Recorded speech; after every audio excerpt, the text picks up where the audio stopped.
Welcome to The Real Market with Chris Rising, the only podcast that brings the real estate conference panel to your headphones. You'll hear from superstars from every realm of commercial real estate, the biggest brokers, the most well-known architects, the largest investors, and the most visionary developers. We'll learn what they do, how they do it, and what drives their success. We'll discuss the latest trends across regional markets, capital flows, both national and global, and we'll explore technology's role in shaping all of them. We'll take a clear-eyed look at where we've been, where we are now, and what's to come. Real conversations, real experts, real insights. This is The Real Market. Welcome to The Real Market with Chris Rising. I'm really pleased to have Martha Weidmann with me today. She's the CEO and co-founder of 9 Arts.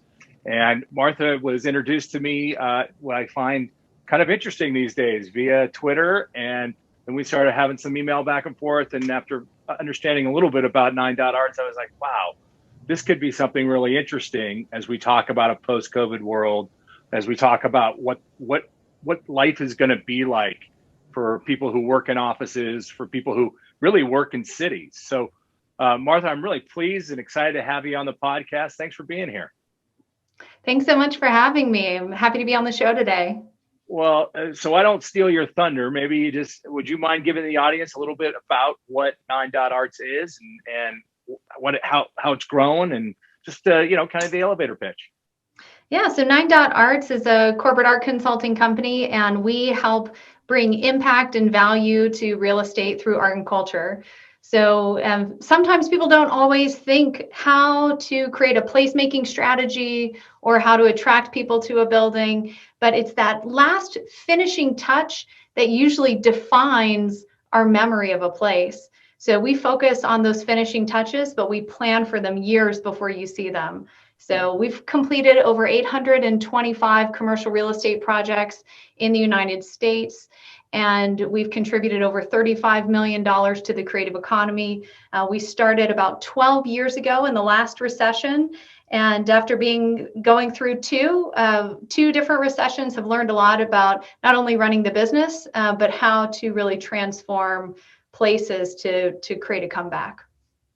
Well, I think it's really amazing how what you do has grown in importance. I mean, I go back long enough in real estate to remember when one of the first things that would get struck from a budget was any sort of expensive art or any sort of lobby experience, and then have watched as companies like Related and Brookfield, it's like to think ourselves as well, and EQ have said, no, that experience of coming to a lobby, whether it's the office lobby or the space lobby, is really important.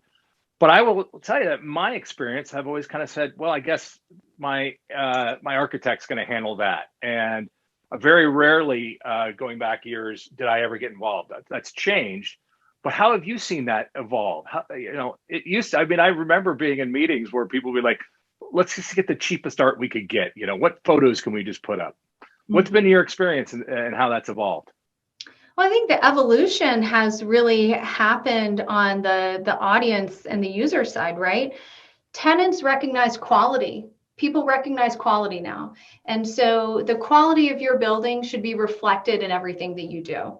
Your branding, your marketing, your finishes. I don't know how popular EFIS buildings are today, but if you're building a really beautiful, glass, state-of-the-art glass structure, or you're putting a really gorgeous skin, like what's a really beautiful building that you've seen recently, and what were the finishes on the exterior that you could think of? Well, they're all very modern, and they look very health and wellness, and a lot of glass in buildings these days. You don't really see the 1980s with the marble and the tile. So, at least that's what I've been seeing. And I go to Hudson Yards, and there's a lot of examples of that. Yep. You see some really high-tech glass and steel structures. In different times that might have been really ornate stone. And those kinds of things, the thoughtfulness with which you create a building should also be the thoughtfulness with you think about the experience and the finishing touch. So I'll give one example kind of how our industry started. So the Chase Plaza in Manhattan was built by Rockefeller in the 1960s. When that building was complete, he walked through that space with his architect, and he said, gosh, it's a great building, but when you're in here, it feels so institutional, just empty. And his architect said, well, just, put some art on the walls. And Rockefeller hired the then curator of the MoMA, Dorothea Miller, who then created what has now become this internationally recognized corporate art collection. And art has then become this way of communicating a higher level of thinking, an association of supporting your community, and a way of embodying the values. When you say, we build beautiful buildings, we build places that people want to be, you've got to take that through at every level. Honestly, better to put nothing on the wall than something cheap, because a poster or reproduction at this point, people know the difference. They recognize quality. And when they see something like that, it just diminishes the value of the entire place. So better to delay your gratification of putting art up and do it when you can do it right, rather than to diminish the quality of the space overall. Yeah. Very good points. I mean, I look at my career and I look at a definitive moment being obviously 9/11, where then lobbies went out of their way to look like they're the safest possible places they could be. Yeah. And then as we hit the great financial crisis, you saw this pushback against that. Mm-hmm. I had a business partner on one of our projects at Pac Mutual in LA, and he would say all the time, people don't know that what they sense, but they sense it. They're like, they'll be in a place and it either feels safe or it doesn't feel safe. It feels like it's a warm, inviting place, or it doesn't. It's not so as visual. That visual is all there, but it's that sense you have inside. Yes, absolutely. One of the things that I always describe to people is that when we do our job really well, you actually won't notice the detail of what we did, because it will fade to the background. It will be like this experience of a really intentional, thoughtfully well done place. You'll remember it and you'll tell your friends about this place because you love it so much. You might remember a few details, like at the dairy block, people remember the hand, this large scale sculpture that's hanging from the ceiling. Nobody notices the fact that there's this highly detailed aircraft cable that's suspended from some steel structural beams that are behind the wood paneling in the ceiling, and that the lighting is perfect, right? No one notices all those details in construction. Nobody notices the fact that, this hand represents the brand of the maker, and the maker is all about handcrafted artisan spaces. And so the sculpture represents that in so many ways. It's an actual hand showing that something is handmade. It's from upcycled materials, so you're reusing. And then it's also this open hand, which is a historic cultural symbol of welcome. It's an open, extended hand. Mm-hmm. And so there's all these kind of subliminal things that are there creating this wonderful experience that you feel, but it's almost hard to put your finger on. Mm-hmm. What you notice is when it's done poorly. Yeah. So, for example, everyone in their life probably has to go through some sort of like medical treatment, right? You have to like pick a doctor, or maybe you have to have, I don't know, some sort of surgery on your shoulder. So if you were to go around to pick which surgeon, right? Let's say you get referred to a few people and you want to pick which surgeon's going to do your shoulder surgery. This is an elective experience, right? Let's say you walk into a surgeon's office. It hasn't been updated since 1989. And they have some posters on the wall that have clearly faded over time, and the things that were once like vibrant colors, they were kind of these cheap posters, and they're now in metal frames, and maybe the glass is cracked or has some spills on it, and the colors are all now faded to these grayish blues, and what used to be like vibrant color is now kind of like a faded lavender. Yeah. And the chairs haven't been updated, and the carpet is old. And then you go into another physician's office and the details are right, the furniture's been updated, the lighting is lovely. Maybe there's a painting behind the couch when you walk in. Which one are you going to pick? Yes. Right? And the reason is you feel when you walk into that space is well done, you feel like the people there care. Yes. You feel their intention. You feel that they're experts because Hmm. they have thought through every single detail of this place. So you know you can trust them with every detail of your 20-year lease, your surgery, like whatever it is, you know that you can trust the people that built this space. It's like a way of communicating a feeling. What I find interesting is it's kind of easy to look backward. And like, I remember when I was young in the business in the late 90s, and we would represent big CEOs and titans of business, almost all white male, and everything was dark wood and really macho pieces of art and things like that.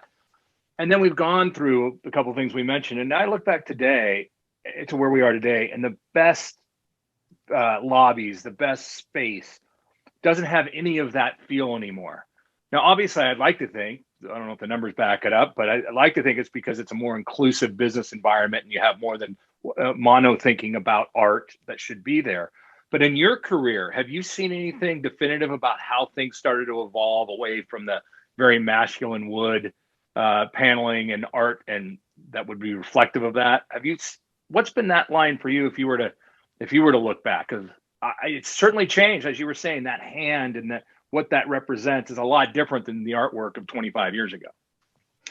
Well, one thing that has changed significantly, and I'll give you a little couple teaser points from our state of the art report that's going to get published in the fall. So we actually publish a report we sent out this survey to 20,000 people in the commercial real estate sector to find out what is the impact of art on real estate. And this is our second publication of this. And what has changed, even just in the past 2 years, is that we've seen an increase of art that is large scale. So we've put together a paper called Big Art is in Big Demand. And I think that was already starting to happen during COVID-19, but that really accelerated for a few reasons. One, you can do a giant iconic mural on your building or something on the exterior that has an impact to differentiate, maybe even just beyond what the architecture is. So how do you create these like iconic installations that become landmarks to the architecture? One thing to consider is, in the scheme of things, large scale art is relatively affordable compared to reskinning a building. Yeah. So that's something to think about. Number two is that you could do the artwork outside. Yes. And number three is that it's so big, and viewing distance and social distance go hand in hand. So you could stand really far away and see something and analyze it. And it could be a landmark, an outdoor piece. You could even watch it being built in a safe environment for everyone. So that became very popular. So that's still very much trending, is large scale murals. Also trending is sculpture. People are now seeing you can use sculpture as a way to differentiate, and almost everyone recognizes that sculpture is a relatively unique medium. You can see the hand of the artist. You can see that it was created specifically for this space or a custom commission. So people tend to be attracted to sculpture and large scale murals because they're easy differentiators to associate with an audience that you're doing something differently and you're doing something thoughtfully. You can kind of see periods going backwards in history.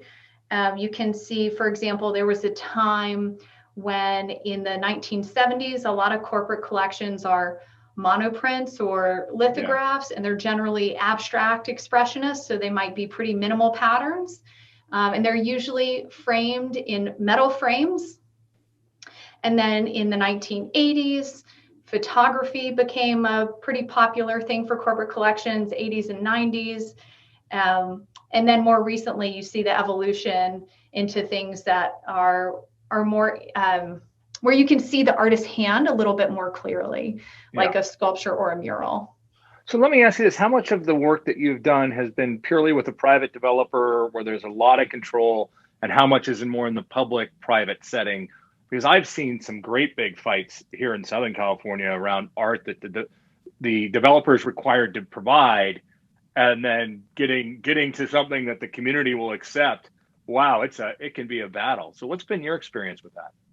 Well, I love this question. It's one of my favorite topics to talk about because it is so hotly contested.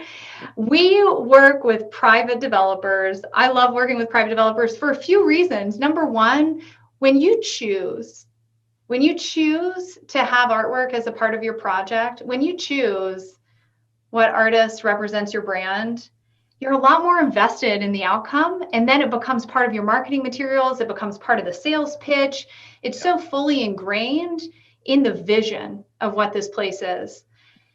So we work with private developers because a lot of times cities will have their own staff that must administer the public art requirement. And what we are seeing now, what's trending right now, is we're actually being hired by private developers to administer the city process so that there's more control and so that it feels more intentional with the building itself.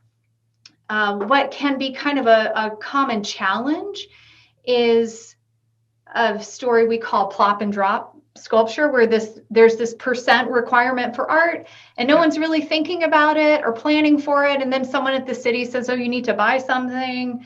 And then they put out this call, and then all of a sudden, they plop like a bronze child on a swing in your lawn, and you're going, what does that have to do with anything? Yeah.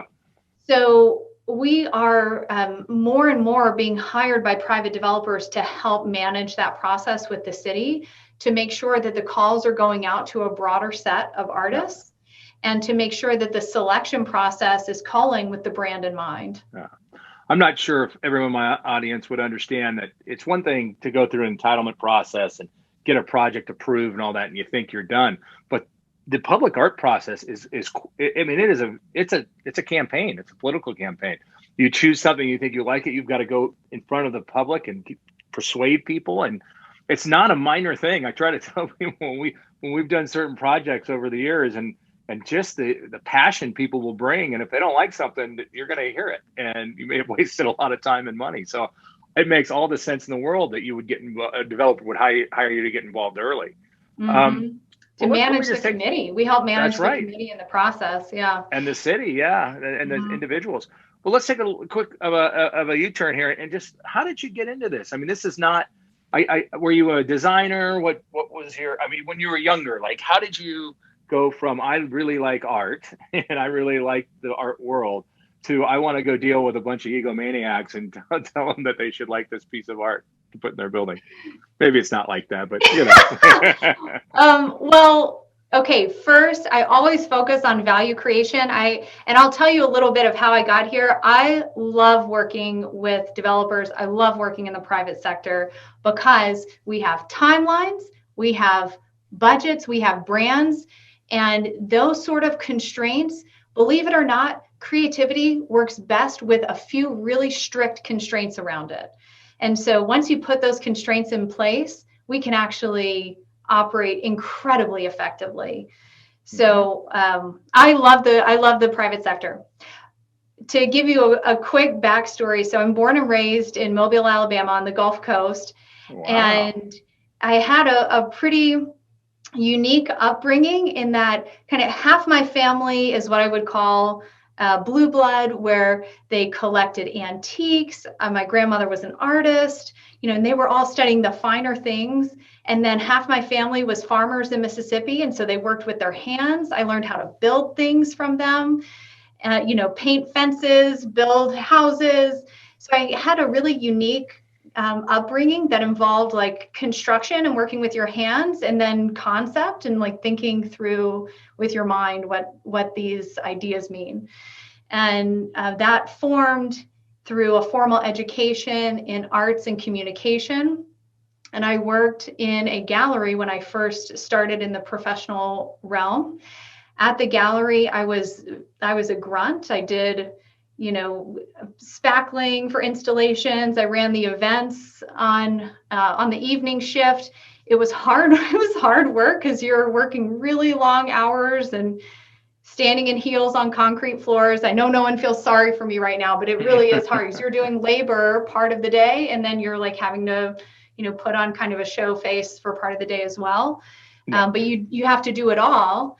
And as the gallery kind of grunt where I started, I was managing one of the events one night, and there was a fundraiser for Haley Barbour, who was running for governor of Mississippi.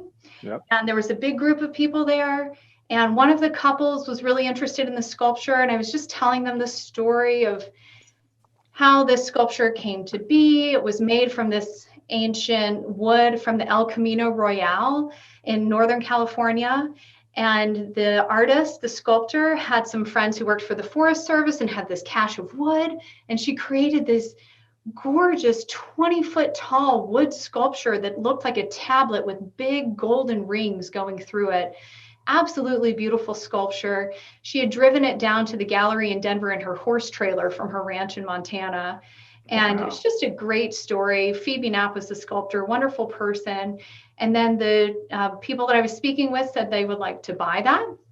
And they bought 2 sculptures. They said we would like to purchase both of these. And I said, fantastic. Let me take down your information. I'll send you an invoice tomorrow. This was the biggest sale the gallery had ever had. I didn't even know how to make an invoice. But I was just telling the story. Telling the story. Here's just a really cool thing that this person made. And I got a promotion. So that was kind of how it started. I mean, I was, in my early 20s. And then was working as the gallery manager, and then was plucked to work for the best art consulting firm in the region, and then took over the company from them in 2009 when they transitioned out to retirement. And what's been really, really fun is figuring out how to scale this business and scale this model. Because when we started, we were working for the most prestigious art consulting firm in the Rocky Mountains, and that was about 600,000 to 1 million revenue per year. It's a pretty small company doing corporate work. And I took on a couple of mentors for my partner and I, and now we've grown it to be a $6 million company, and it's growing every single year. Wow! So the most fun part is scaling. Did you study art history or anything like that in college or in high school? I mean, when did because you've become an expert. Has it just been because you trial and error and that's gotten you there, or would you have any formal training? Well, I went to art school, so I am a formally trained artist. So, in art school, you're required to study a number of different crafts. So you're required to study sculpture, painting, drawing, photography, design. You have to fulfill some basic requirements to complete a degree in fine arts. So, I'm not a great wood carver, but I can if I need to. I can wood shop all day. There are definitely people who are better at that than me, but yes, it's wonderful to be able to learn through creating, because when you learn through creating, you can then recognize when someone else is doing a really excellent job with it. Well, you are also a woman running a business. So where did the math skills and the business skills start to come in? When did you go from being an artist to a businesswoman? That was, as my mother likes to say, necessity is the mother of invention. That was a requirement at a certain point in my life. We were in a challenging situation. The company that we were working for had been sold. It was in a really tough time in that last recession. And so there were only a couple of people there who were going to pull it out. And my partner and I knew we were going to bring it out, kind of like a phoenix from the ashes from the challenges that they had in that last recession. So I got a lot of coaching from my father-in-law, who is actually in the remodeling industry. So I learned business from an engineer who runs a construction company. And I checked out books at the library. I read through, and I still do. I just read business nonfiction. That's all I read. It's a bit boring. But the art side is the passion, and the business side has now become a passion as well, because it's an incredible tool. When you know finance, it's like being able to speak a new language. Mm-hmm. This is just an amazing story. It's a very entrepreneur story where a passion leads you into a business, and then you have to learn how to be a business person. And I also loved that you talked about it coming out of the great financial crisis, because I've had the privilege of having a lot of people on this podcast who that experience of losing things or seeing things blow up drove them in a different way than they thought maybe their life was going to go. And so as you look at, because you can look back by 10 years, or have there been one or two seminal events that changed the arc of your career that you could describe? I mean, was there something that brought you, everybody talks to me, that was that one gig that got me much more exposure, or that was that one project we did? Can you talk about anything like that? Yeah, there were a few key moments, and I'll start like at the hardest one. So the hardest moment that we had, and I say we, my husband and my 3 children and I, the hardest moment that we had as a family was in the '08 crash. My husband was finishing graduate school, so we were paying his tuition. We had bought a house, so we had a mortgage. We just had our first child, and I was pregnant again, and I'm the breadwinner for our family. So 1-year-old at home, pregnant, and then I realized I'm losing my job because this company is going to go bankrupt. Wow. So in that moment, you really learn who you are. So in that moment, what I've realized is that when I'm stressed, I make spreadsheets. I try to turn my problems into math problems, because math makes sense. Yeah. There's no, it's right or wrong. It's black or white. The art world can be a tad more subjective, right? So I try and put things into formulas or equations if I don't know what the answer is. And so we wrote a business plan, and we wrote our milestone markers of what we had to hit by when. And, I was the only pregnant woman on a lot of construction sites. But you know what? If you don't mind, no, if you act like it's fine, everyone else knows it's okay. And I think we earned our stripes. We just never gave up through that entire process. We just never gave up. And we put our numbers down on paper. We knew what we had to hit and when we had to hit it. And we never missed a mark. And we exceeded it every time. So that moment when I thought, okay, we're going to have tuition, we're going to have 2 kids, we're going to have a mortgage, you better do something. Yeah, that's a great story. Did you do anything as you took over the business around technology to try to use that as a force multiplier for your team? Did you anything interesting? I think when someone takes over running a business, they quickly jot down the 10 things they thought the prior owners were doing wrong or the prior bosses were doing wrong. Yeah. Did technology play in it, or were there anything that you're like, I've always wanted them to change this, they didn't, so now it's my turn, I'm going to change it? Well, what I have recently realized is that, yes, I am the CEO of an arts company, but I'm also a tech CEO. And in the art world, we have made I don't want to diminish the transitions that we have made, but also you can just give like a little whiff of technology to the art world and you just change the whole thing, because the whole industry is generally pretty antiquated. When I was starting out in the industry, and this was 2000s, early 2000s, we were getting carousels of, slide carousels to show on projectors. And then for a while, then we started getting, CDs, but we were getting floppy disks and slide carousels for a long time. So what we did is we realized we had so many artists coming to us because they knew we were the inroad for commercial real estate. And that's 30% of the art market. 25 to 30% every year of the art market is commercial. So artists know there's a way in and we're the way. So they were all coming to us with these floppy disks and printed portfolios. We're going, oh my gosh, there were so many that we had a person on staff just dedicated to inputting portfolios into the databases. And what we realized is we were the bottleneck because there were so many artists. So we built an app called .folioart.com, where artists can upload their portfolios and all of our curators can see them.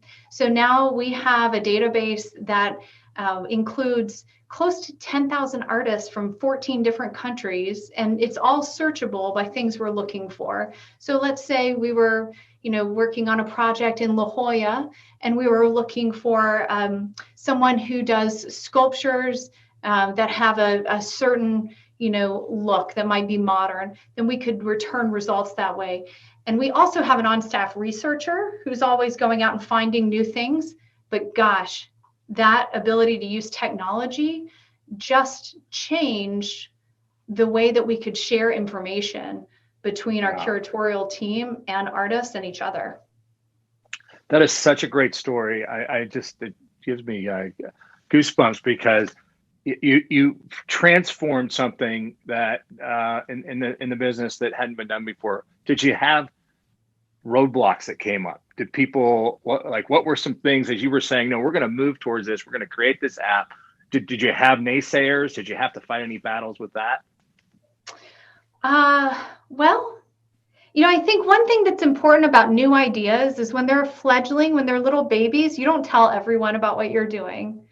Mm-hmm. You tell the people that you trust will give you some good critical feedback, and you tell the people that will support you.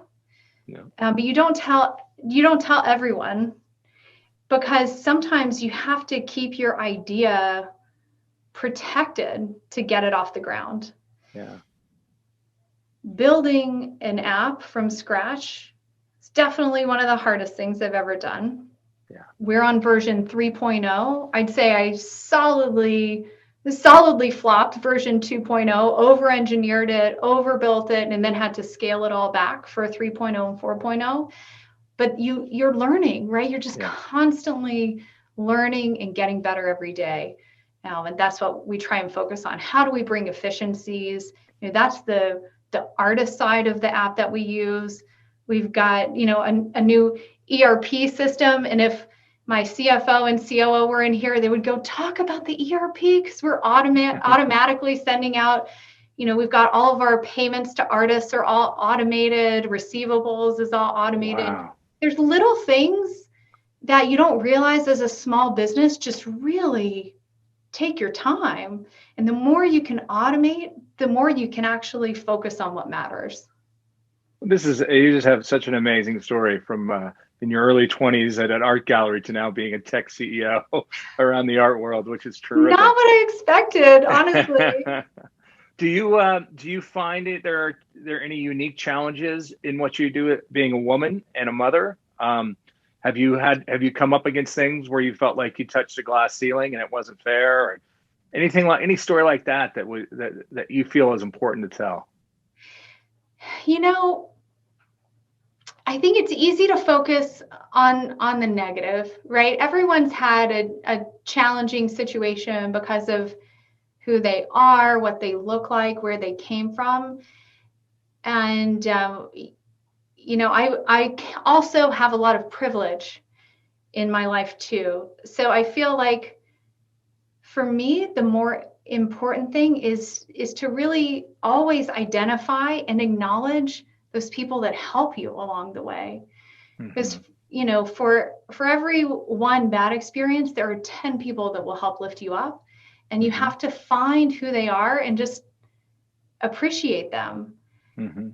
I think that there's absolutely challenges to being a woman in business. There's challenges to being a minority in America. There's challenges to, starting companies without capital. There's challenges with bootstrapping. But what you have to focus on is your opportunity. Yeah. And I think about all of the people that have helped us and believed in us over the years. And in a lot of cases, we were learning business from men who knew the game, who would teach us how to evolve, right? Mm-hmm. Another kind of I've got a lot of funny, interesting stories, like jobs that I had or things that I used to do. I used to play professional football. Wow. I was pro football for a very short time. I was a strong safety. We were the WNFL, Yeah. and I played for the Northern Colorado League, the Tri-City Mustangs. Mm-hmm. And we had this really talented team, and we went through tryouts. We were pro. And when this was an incredible group of female athletes, all of our coaches were men because they knew the game. Mm-hmm. And so we wouldn't have learned unless the people who knew the game were willing to teach us. Yeah. And so I think my message is, if you're someone who knows business, who knows finance, who knows real estate, invest your time into teaching someone else who doesn't have the privilege or the opportunity to learn those things. That's a great message. That's a as a former college football player, I'm a little intimidated hearing this story from you playing football. That's great. That's terrific. What Are there position did you play? I was a middle linebacker at Duke University. I got to play for Steve Spurrier there, so I Wow. had a pretty unique experience. In fact, I just was in Durham this last weekend with my daughter, who's a fairly high level volleyball player, and I have to ask the question. I wasn't going to pass on it, but if you grew up in Mobile, Alabama, where's your accent? I was just in North Carolina. And my daughter's going, "Wow, listen to these accents."